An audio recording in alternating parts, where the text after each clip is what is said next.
Mesdames, Messieurs, bonjour, bienvenue sur le plateau d'Anews Workwell, votre média d'information sur les nouveaux modes et lieux de travail. Nous inaugurons aujourd'hui un nouveau format, un format table ronde, une demi-heure d'échange avec mes invités, au terme de laquelle vous pourrez poser vos questions et réagir. Pour ce premier numéro, nous avons choisi de comprendre quelles sont les grandes tendances qui impactent le marché de l'immobilier d'entreprise. Pour en parler, je suis très heureux d'accueillir Catherine Giesel, directeur Workplace Transformation and Innovation au sein du groupe Ipsen, laboratoire pharmaceutique français. Bonjour Catherine. Bonjour Lionel, bonjour à tous. Merci, bienvenue et merci d'avoir accepté notre invitation. Steven Khoury, directeur exécutif client solutions EMEA chez The Instant Group, cabinet conseil en immobilier d'entreprise. Bonjour Steven. Bonjour Lionel, voilà. Bonjour tout le monde. Merci également de votre présence. Également à mes côtés, Odile Batzer. Bonjour Odile. Bonjour.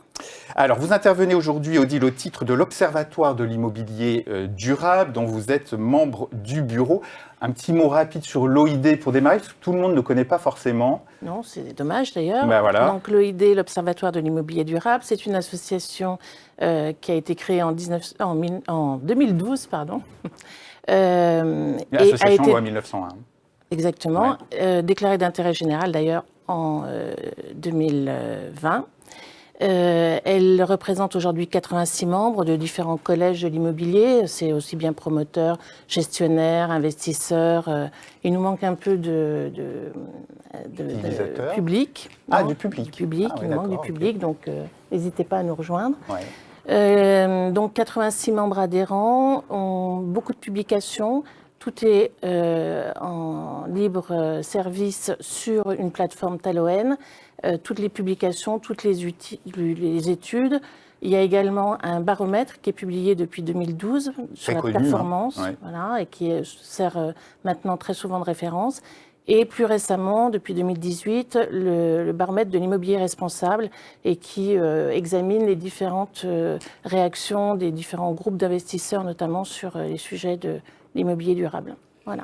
Très bien, merci. Alors, pour la complète information de nos téléspectateurs, vous êtes aussi directrice de la gestion immobilière et de la RSE pour la société de la Tour Eiffel, foncière cotée spécialisée dans l'immobilier d'entreprise. Et enfin, j'accueille Benoît Méronin. Benoît, bonjour. Bonjour Lionel, bonjour à tous. Merci également de votre présence. Vous êtes directeur conseil stratégie chez Corus, spécialiste de la conception d'environnement de travail. Aménageur, on peut dire. Aménageur, tout à fait. Voilà. Et vous êtes par ailleurs aussi professeur à Grenoble École de Management. Professeur en quoi d'ailleurs ? Marketing. D'accord, très bien. Merci à tous d'avoir accepté notre invitation. Alors on entre tout de suite dans le vif du sujet avec vous, Steven. Parce que chez The Instant Group, vous animez un groupe de réflexion sur l'immobilier d'entreprise. Alors, sur l'entreprise agile, l'ACT, The Agile Theory Think Tank, est-ce que je l'ai bien dit ? Tout à fait, c'est parfait. Magnifique. Oui, alors, vous avez déjà mené plusieurs vagues d'études depuis 2020, la dernière menée en fin d'année dernière. Elle vient de paraître, c'est ça ? Alors, on va paraître la semaine prochaine. La semaine prochaine, donc on avec l'étude sur l'espace flexible en France. Voilà, c'est ça. Elle s'appelle « Le futur du travail hybride est en marche ». Et quels en sont les principaux enseignements, Steven ? Alors, on constate que sur les 24 mois, depuis la pandémie, que les entreprises sont passées par plusieurs étapes. Ça a commencé par la gestion de crise, la réduction de coûts, puis on est passé par le passage du travail à domicile jusqu'à travail hybride, et finalement, le grand sujet, le retour au bureau. Donc, premier constat qui est assez, on va dire, indicateur de la problématique, c'est que 80% des entreprises considèrent que les changements en matière de demande de bureau va être un facteur de défi pour les aménagements futurs. 80%. Ça paraît quand même énorme. C'est stalinien, on pourrait dire, comme résultat. À quelles difficultés font-ils référence vos répondants, en fait ? Alors, il y a quatre difficultés, il y a 4 volets, et qui sont parfois liés entre elles. Le premier facteur, c'est le facteur humain. Donc, c'est clair que c'est... On va voir une slide, d'ailleurs, sur ces 4 Oui, donc c'est la rétention des talents qui est le point le plus important et la raison pour laquelle les choses prennent plus de temps. Parce qu'il faut bien avoir une stratégie de retour au bureau avant de décider d'un investissement majeur. Le deuxième facteur, c'est les espaces physiques. Néanmoins, la réduction des coûts reste sur l'agenda de beaucoup de directeurs immobiliers. Ça passe par la réduction de l'empreinte aussi immobilière, jusqu'à effectivement l'asset. Et puis tout en s'assurant que le rendement et la rentabilité est là. Troisième volet, c'est le digital. Là également, c'est un volet très important, notamment pour accompagner le travail hybride, qui nécessite un investissement aussi qui est assez majeur et surtout nécessite une coordination entre les directeurs immobiliers et les ressources humaines. Et le quatrième volet, qui est le développement durable, on voit que c'est quelque chose qui remonte de plus en plus sur l'agenda des entreprises. Mais là, les occupants sont plus en attente. Ils sont en attente des exploitants et des propriétaires pour leur montrer la voie et le chemin à suivre. Merci Steven. Alors on va avoir évidemment l'occasion de revenir plus en détail sur ces différentes tendances au cours de notre discussion, mais ma première question à chacun porte évidemment sur la tendance du moment, le développement du travail dit hybride, c'est le mot à la mode dans la profession, de l'alternance entre temps de présence sur le lieu de travail ou travail à distance. Alors, quelles conséquences, selon vous, aura le développement de ce travail hybride et est-ce qu'il est inéluctable ? On va commencer par Catherine. Alors, oui, c'est inéluctable, il n'y a pas de doute là-dessus. Chez Ipsen, on a posé un principe global donc pour le groupe de travail hybride il y a déjà plus d'1 an. Donc pour tous les territoires, et on est dans presque tous les territoires du monde, on a proposé aux collaborateurs de pouvoir travailler à distance un maximum de 2 jours par semaine. Alors une fois qu'on a dit ça, on pourrait se dire que c'est très simple, mais en fait c'est là que toute la complexité se loge, parce que c'est un vrai changement culturel, c'est une profonde révolution et c'est très compliqué. Donc travail hybride, comme Lionel, tu l'as rappelé, c'est un mode d'organisation du travail où à la fois, et pas au même moment sinon ce serait trop facile, les collaborateurs travaillent ou de chez eux, ou d'un tiers-lieu, ou d'un café, ou d'un aéroport, ou encore dans les lieux entreprises. Et donc pas tous au même moment. Donc comment on fait ? C'est pas simple. L'objectif, évidemment, c'est de tirer le meilleur des 2 environnements de travail. Alors, comment nous on a fait ? Du coup, on s'est attelé avec les ressources humaines, notamment en démarrant sur la France, mais ça fait des petits sur les différents pays, pour en fait lancer des programmes de formation pour tous les collaborateurs, pas uniquement les managers dont le rôle devient évidemment encore plus compliqué, mais pour tout le monde, parce que c'est l'affaire de tous. Comment on développe une culture de l'asynchrone ? C'est très compliqué. Je le disais déjà sur ce plateau il y a 1 an, il ne s'agit pas juste de déplacer son ordinateur portable d'un lieu à l'autre et de se dire, ben voilà, un coup je suis chez moi, un coup je ne suis pas chez moi. Non, il faut essayer de sensibiliser tout le monde à quelles sont les activités qui sont téléfragiles et les activités qui sont télérobustes. Alors évidemment, du téléfragile, ça va être tout ce qui nous a manqué, l'informel, cette fameuse sérendipité, la création à plusieurs, l'idéation, comment on fait entreprise ensemble. Et à l'opposé, c'est plus simple quand on est seul de pouvoir participer à des activités organisées formellement, etc. Donc évidemment, par rapport à tout ça, on essaye d'éduquer, d'aider à ce changement. D'accompagner fortement. Et évidemment, en faisant cet accompagnement, on amène les collaborateurs, et c'est ça qui est fort, je trouve, en termes de workplace, à justement exprimer un besoin différent dans leurs espaces de travail physiques. C'est la transposition physique de ce nouveau mode d'organisation d'entreprise. Ils vous demandent de nouvelles choses, les usages changent réellement ? Et bah, du coup, alors sur les différents territoires, moi j'ai vraiment un job global workplace. Il y a des territoires où on a déjà pu significativement transformer l'espace de travail parce que les projets tombaient à ce moment-là et que du coup on en a profité. À l'inverse, sur d'autres, pour différentes raisons, parce que l'immobilier c'est un temps long, on n'a pas pu transformer autant qu'on le souhaiterait, notamment sur le siège à date. Mais du coup, voilà, ce qui est assez fabuleux pour quelqu'un qui fait du workplace, c'est de voir que du coup, ceux qui sont sensibilisés et qui comprennent la complexité et la finesse de ce travail hybride finissent par lever eux-mêmes la main en disant « mais là, je n'ai pas les bons espaces pour faire ce que vous me proposez de faire ». Steven, on vient d'entendre le témoignage de Catherine chez Ipsen particulier. Est-ce que dans le baromètre que vous avez réalisé, que vous disent justement les entreprises sur cette partie du facteur humain ? Alors, il y a 2 choses. Première, pour rebondir sur le point évoqué par Catherine.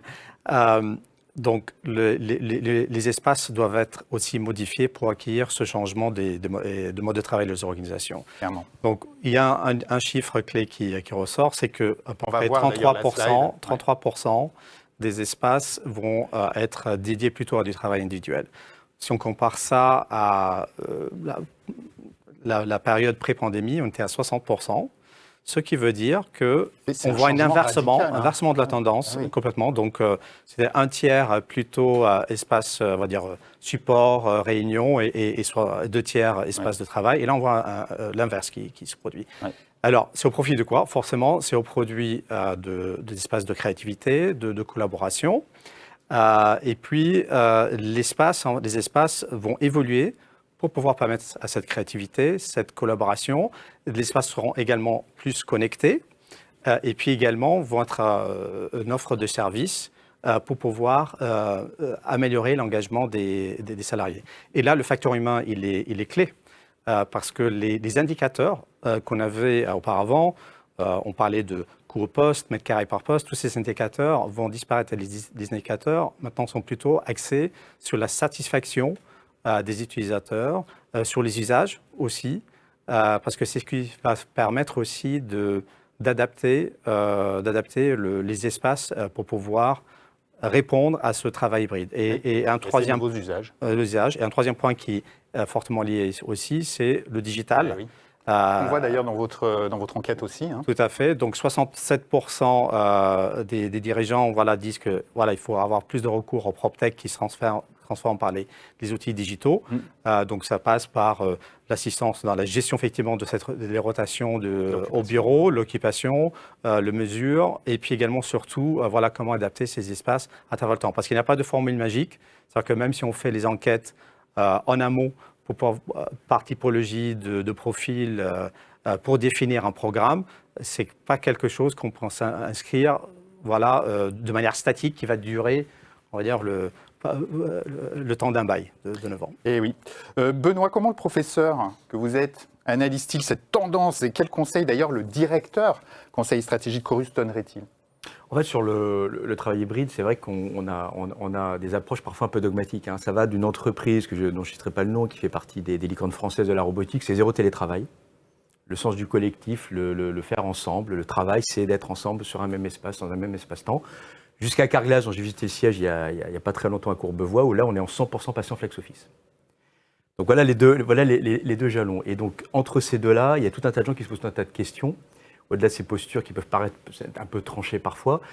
Et finalement, le vrai sujet, et je trouve que Catherine le disait très, très justement, c'est un sujet pour tout le monde, et c'est un sujet de comment je vais organiser finalement mes espaces-temps entre ce que je vais faire au domicile, ce que je vais faire effectivement au bureau, ce que je vais faire aussi dans les tiers-lieux, parce que c'est peut-être aussi un sujet dont on a beaucoup parlé, qui est peut-être un petit peu en train d'émerger enfin, avoir des espaces relais, et je pourrais donner quelques exemples tout à l'heure, et donc de comment finalement on accompagne en fait les collaborateurs, et c'est très juste de dire pas seulement les managers, mais l'ensemble des collaborateurs, on fait travailler un petit peu différemment, de repenser leur rapport au travail, leur rapport au temps, de façon à dédier effectivement certaines tâches à certains espaces-temps et pas à d'autres.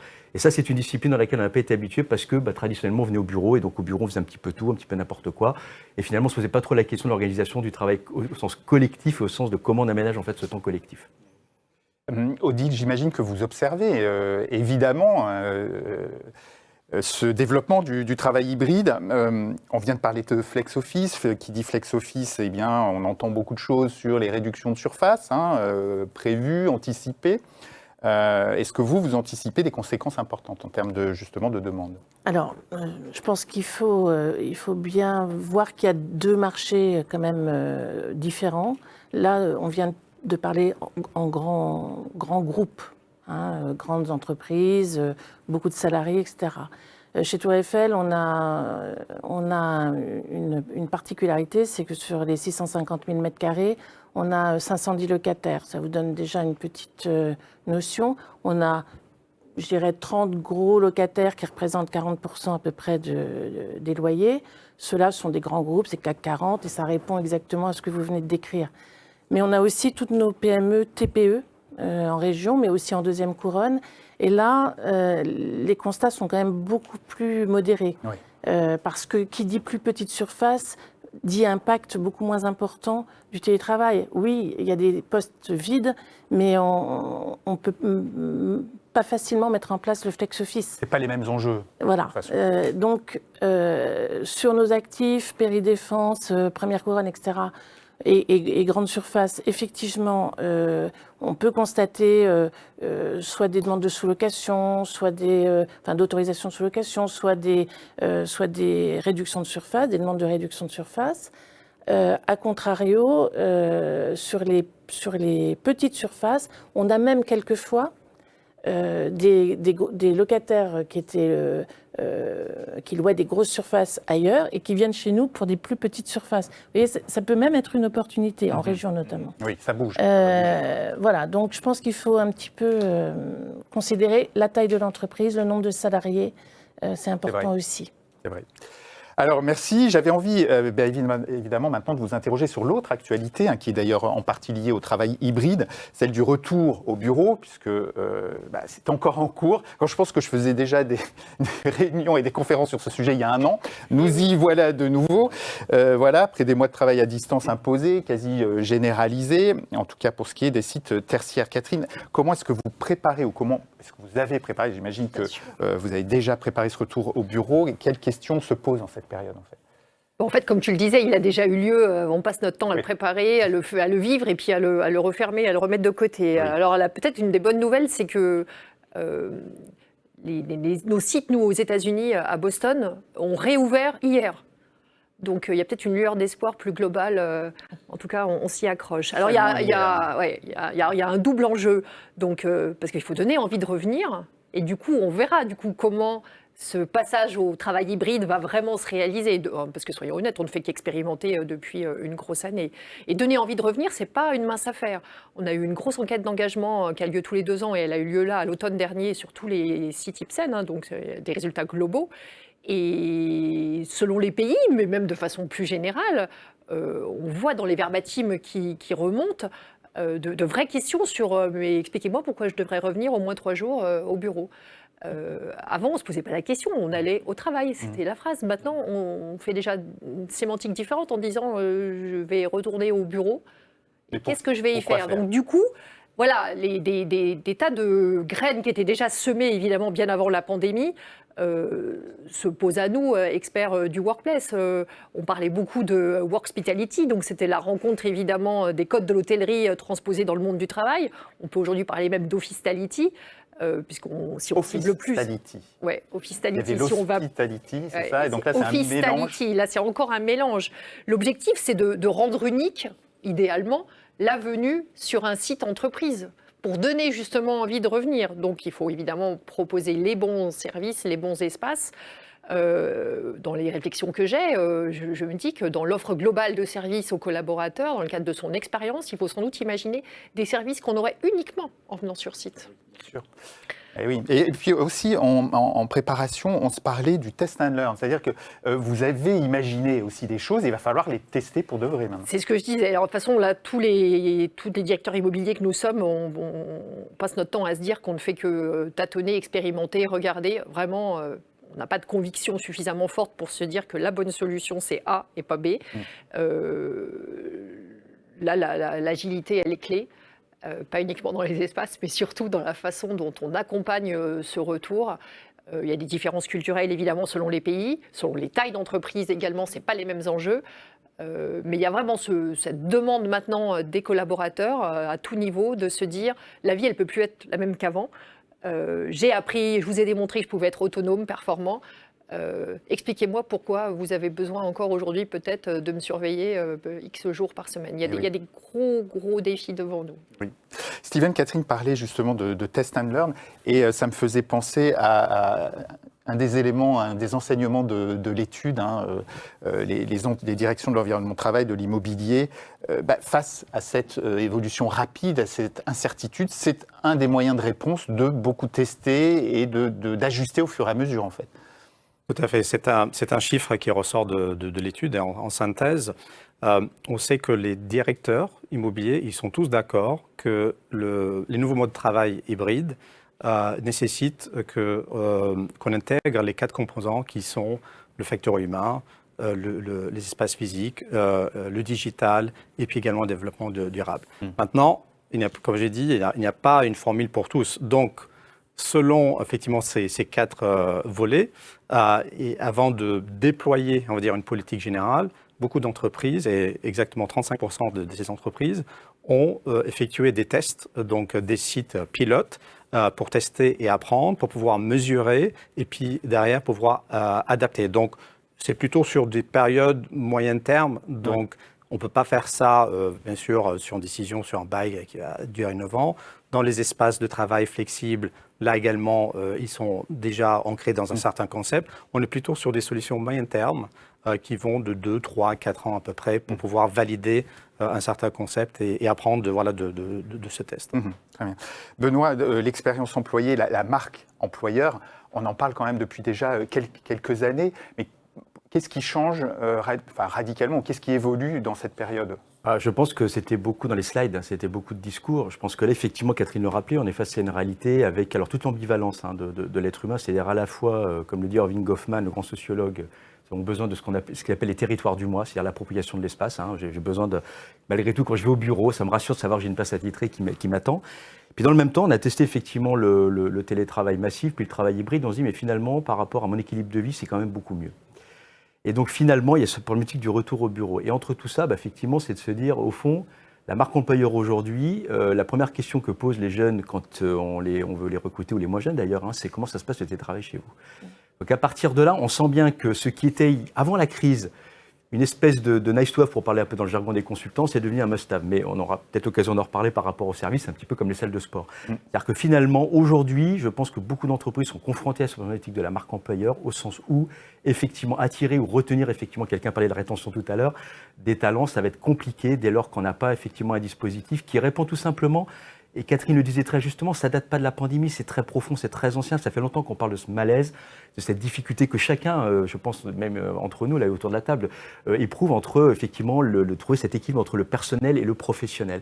La crise, elle a simplement quelque part mis en exergue tout ça et apporté entre guillemets des solutions dont maintenant les collaborateurs se sont employés et disent pourquoi effectivement je reviendrai. C'est vrai que le télétravail, c'est un mode d'organisation, c'est une façon, mais que ça répond à une tendance qui est très profonde. Et Benoît, en préparation, remarquait que ce sujet avait fait une entrée fracassante dans les études auprès des DRH, etc. Oui, tout à fait. Il y a un baromètre qui fait référence dans le monde RH qui s'appelle Parlons RH, en fait, qui est le baromètre de l'expérience collaborateur depuis quelques années. Et j'ai vérifié en préparant l'émission, effectivement, l'an passé, les espaces de travail n'étaient pas évoqués. Cette année, le sujet central, c'est évidemment le travail hybride. Et donc, pour revenir à ce que vous disiez tout à l'heure, quid effectivement de l'aménagement des espaces de travail, puisque dès lors, on va travailler différemment. Et donc, on nous parle quasiment à toutes les pages en fait, des espaces de travail. C'est-à-dire l'espace de travail est devenu un levier stratégique aujourd'hui de l'expérience collaborateur. Odile, comment est-ce que vous observez, d'un point de vue foncière, pour le coup, ce retour au bureau aujourd'hui? Est-ce que ça vous pose des problèmes ou des questionnements particuliers? Alors, non, ça ne pose pas de problème. On est content de voir nos locataires revenir, les collaborateurs de nos locataires. D'autant plus que ça a posé aussi quelques petits problèmes. On parlait de services, le manque de fréquentation, notamment des restaurants ou des salles de sport, a mis quand même en péril justement cette offre de services parfois, et sa qualité en tout cas. Alors, nous, là encore, je vais un petit peu me différencier, toujours avec notre panel de PME, TPE. Ils sont revenus très rapidement. Quelques-uns même ne sont pas partis. Nous, on le voyait notamment la présence de voitures sur les parkings. Même pendant le confinement pur et dur, certaines activités perduraient et nos immeubles continuaient à fonctionner.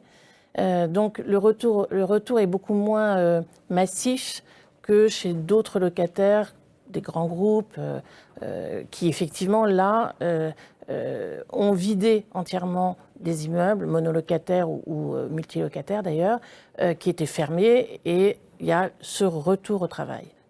Et là, on voit l'impact du télétravail sur les fréquentations, donc notamment au niveau des services. D'ailleurs, en parlant de fréquentation, et Catherine, puisque j'entends beaucoup de questionnements sur cette fréquentation, notamment le vendredi, mais pas que. Voilà, comment on va gérer cette fréquentation?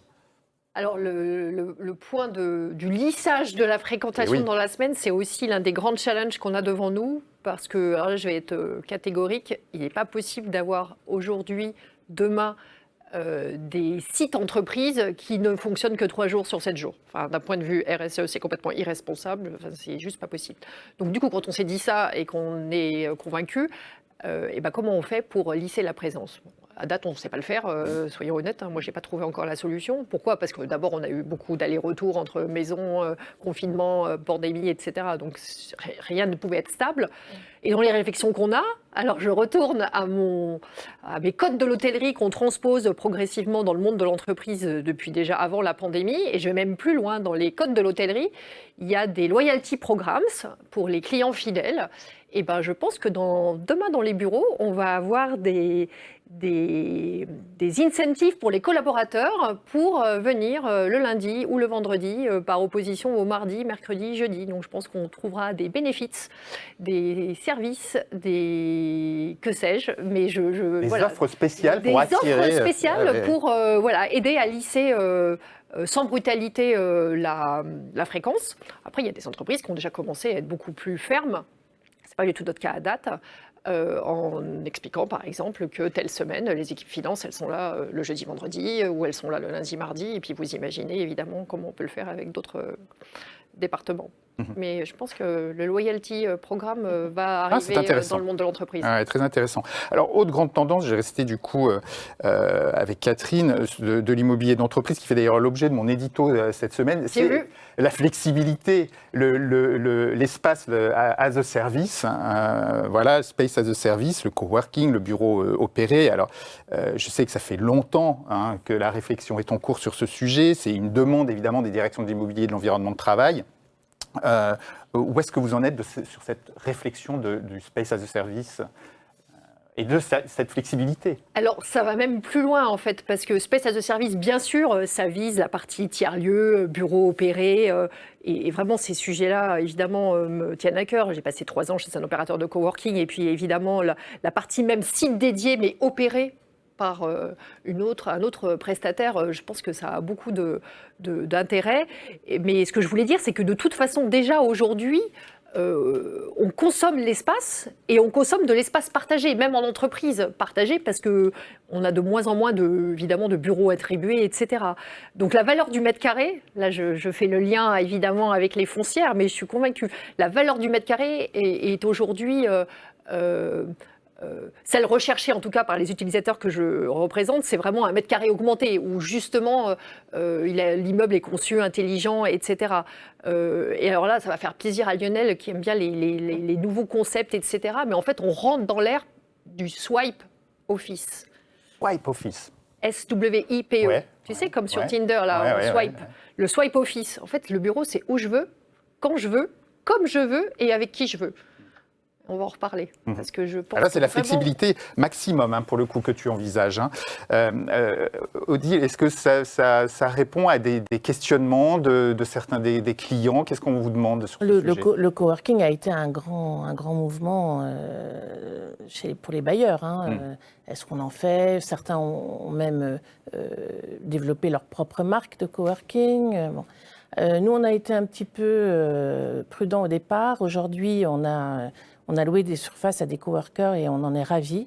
On en a un à Bordeaux qui a ouvert il y a 5 mois et qui est déjà à 100% de taux d'occupation.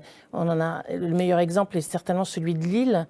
On est propriétaire de la tour Europe qui domine la gare de Lille et où on a installé un coworker au 11e étage.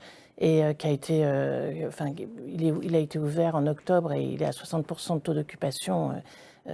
Et c'est un plus pour nos locataires. Pour tous les autres étages de la tour, c'est une attractivité commerciale d'avoir ce coworker présent, puisque ça leur donne une variable d'ajustement, ça leur donne des espaces, des tiers-lieux, comme le disait Catherine. Ils peuvent en profiter. Tout à fait. Et on a aussi délégué toute l'animation du hall avec service, conciergerie, etc.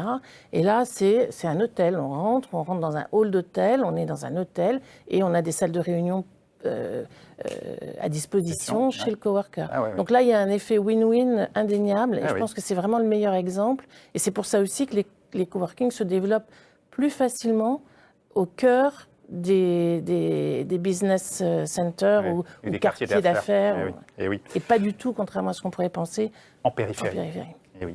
Steven, on parle beaucoup du fameux bail 369, trop rigide, hein, on en entend sans arrêt parler. Donc on voit se développer cette offre de bureaux opérés, de sorte d'hébergement clé en main, hein, en fait. Odile a parlé aussi d'hôtels de bureaux, hein, en préparation, carrément on parlait d'hôtels de bureaux. Quelle solution est-ce que vous conseillez aujourd'hui à vos clients qui vous interrogent sur ce sujet de la flexibilité? Alors, il y a depuis toujours, on va dire, le bail commercial qui est là pendant des décennies. On a vu apparaître les centres de coworking qui sont venus pour offrir effectivement cette flexibilité et Space as a Service avec l'approche coût total d'occupation, les services qui vont avec. On peut voir une slide d'ailleurs en même temps. Hein, que... Donc, ça, c'est une solution. Maintenant, la flexibilité a un prix. Forcément, quand on ramène au coût au poste.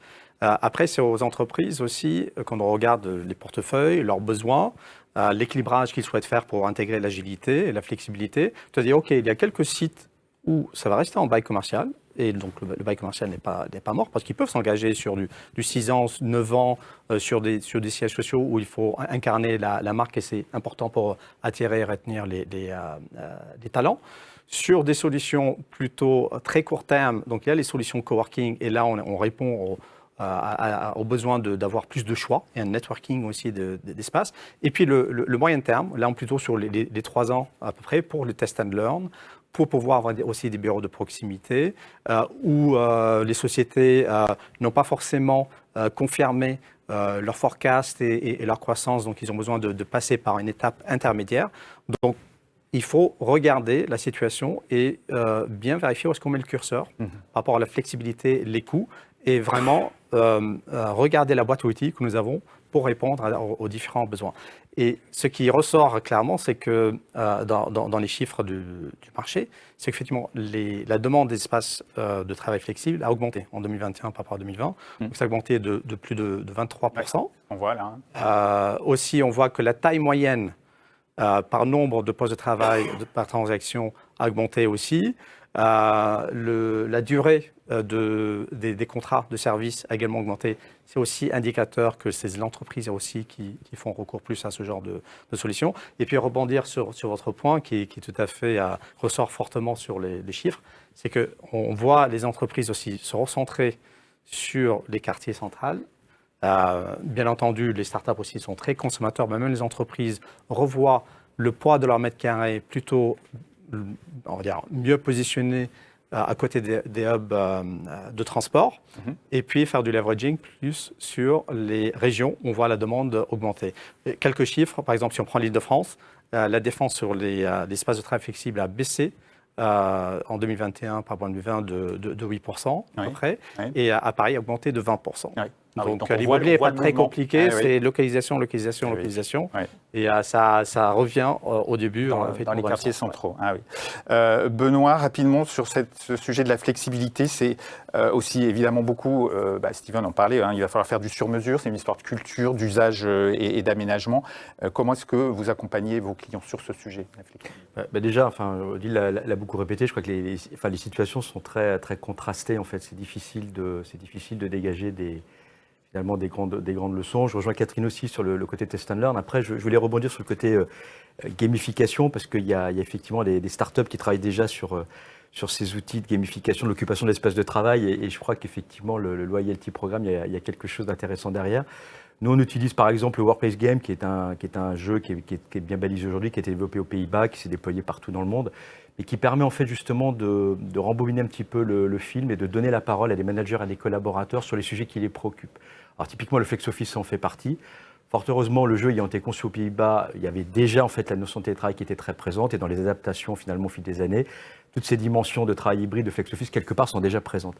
Et finalement, à travers un jeu, ça permet là aussi d'avoir cette dimension de décalage et de permettre à un collectif, à des managers de s'exprimer, de parler. Et je crois que cet art de la conversation a l'importance, c'est-à-dire de ne pas finalement imposer aux gens des dogmes, mais en fait leur redonner la parole et d'être dans ce niveau de conversation. Puis derrière, ça permet de définir ce qu'on appelle Alors j'aime pas trop ça, les règles de vie, je préfère parler de bonne manière, c'est-à-dire de dire aussi à ce collectif, finalement, on parlait de lissage, de fréquentation tout à l'heure, est-ce qu'on ne peut pas poser une règle qui est de dire chaque équipe définit une journée où l'ensemble de l'équipe est présente au bureau, lundi, mardi, mercredi, peu importe.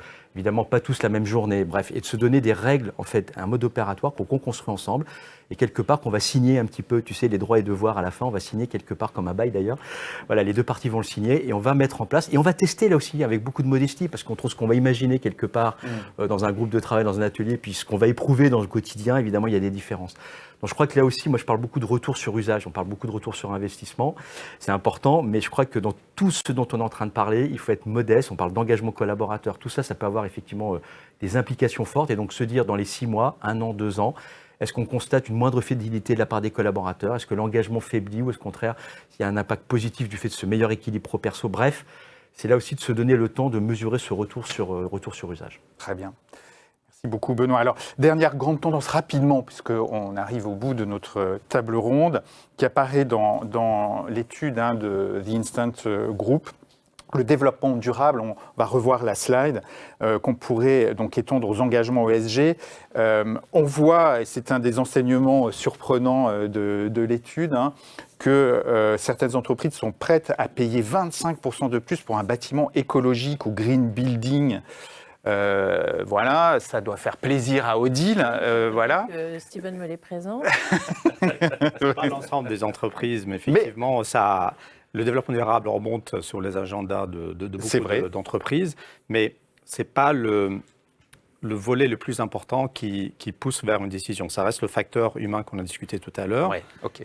Maintenant, pour les entreprises où l'immobilier d'entreprise est un élément essentiel dans leur politique de développement durable, oui, ces entreprises-là sont, en tout cas, elles affichent être prêtes de payer une augmentation de 20 à 25% sur le loyer.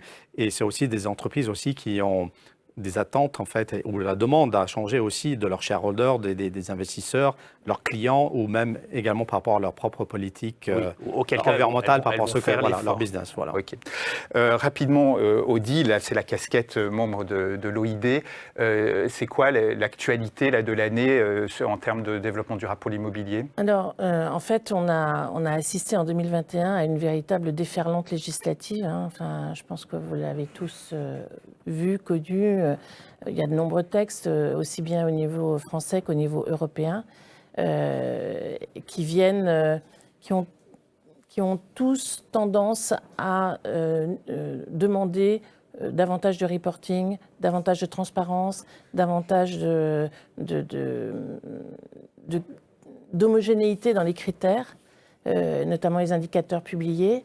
Et c'est là où je rejoins ce que vient de dire Steven, c'est que en fait, tout ça va nous amener petit à petit à privilégier les investissements, alors pour les marchés, quelle que soit l'activité, des investissements durables. Et c'est bien à ça que va servir la taxinomie, qui va être le sujet 2022. Oui.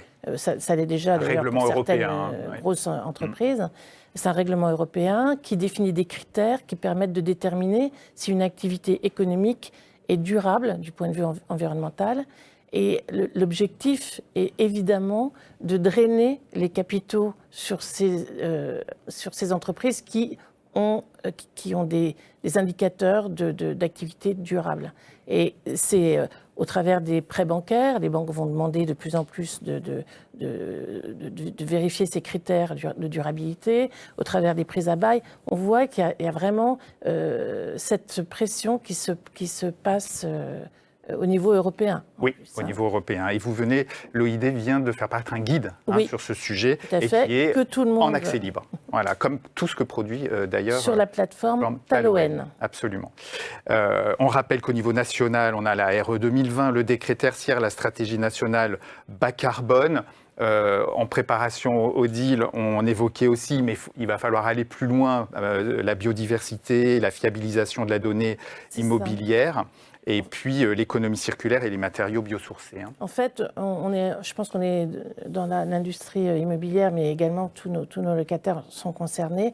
On est en train de digérer le décret tertiaire, enfin, des dispositifs éco-énergie tertiaire, qui doit donc faire l'objet d'une déclaration avant le 30 septembre 2022. C'est une date qui a été déjà plusieurs fois décalée et qui pourrait peut-être l'être encore, puisqu'on est toujours en attente de certaines valeurs.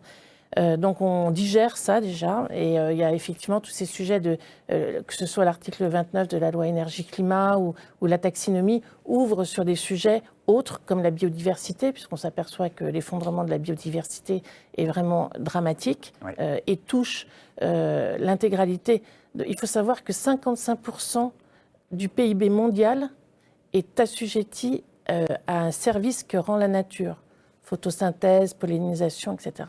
55% du PIB mondial, c'est colossal. Donc tous les nouveaux textes ouvrent sur ces changements climatiques, sur la biodiversité, l'économie circulaire. C'est un sujet qui est d'une profondeur. On est au balbutiement de cette solution qui, pour moi, est une voie royale, vraiment. Donc il y a vraiment cette ouverture, cette attente des investisseurs, donc cette attente également des opérateurs, puisque les locataires deviennent de plus en plus demandeurs de solutions. Intégrés à la démarche et sont totalement intégrés à la démarche. On est entré dans l'ère de la sobriété pour la filière immobilière, me disait Benoît en préparation. Merci, c'est sur ces échanges que nous allons conclure cette première partie de table ronde. On a un petit peu dépassé, mais bon, j'avais encore plein de questions pour vous, donc on aurait pu continuer comme ça pendant un moment. Merci donc pour vos réflexions et vos partages d'expérience. Je vais maintenant me tourner vers nos auditeurs. Est-ce que vous avez la possibilité de réagir, de poser vos questions? Est-ce qu'il y a des questions? Alors, merci à vous. Je vais prendre les questions des internautes et je vais commencer par la première. Suite au déménagement de certains employés à plein temps ou sur leur temps de travail dans des villes en région et hors région parisienne, y a-t-il une évolution du parc immobilier des grandes entreprises pour accueillir en mode coworking ces employés qui ne sont plus franciliens à plein temps? Il y a un développement du corporate. Est-ce que c'est quelque chose auquel vous réfléchissez, développement du corporate à l'intérieur de vos propres bâtiments finalement? Alors je comprends complètement la question. On n'est pas tellement confronté à ça parce que comme on a mis en place ce modèle de travail hybride permettant 2 jours de travail à distance, finalement les collaborateurs qui ont profité du confinement, le cas échéant, pour se délocaliser à titre privé, sont censés quand même revenir idéalement 3 jours sur site. Et puis sur la France, on a pas mal de sites. Alors, on n'est pas en train de couvrir toute la France, mais du coup, potentiellement, on peut imaginer qu'on ne soit pas si loin que ça d'un site Ipsen. En revanche, il y a d'autres géographies dans le monde où, évidemment, il y a un recours au tiers-lieu beaucoup plus fort que notamment sur la France. J'ai l'impression qu'en France, on est moins partageur. Enfin, je ne sais pas si c'est comme ça qu'il faut le dire, mais la dernière étude d'Actineo, la dernière enquête d'Actineo montrait que sur 7 pays européens, dans le monde, c'était en France où on imaginait le moins le recours au tiers-lieu. C'est-à-dire que le travail hybride, c'est chez soi ou c'est au bureau, mais c'est pas entre les deux. Je suis pas sûre, mais en fait, ça dépend complètement, je pense, de chaque entreprise et des collaborateurs qui la composent.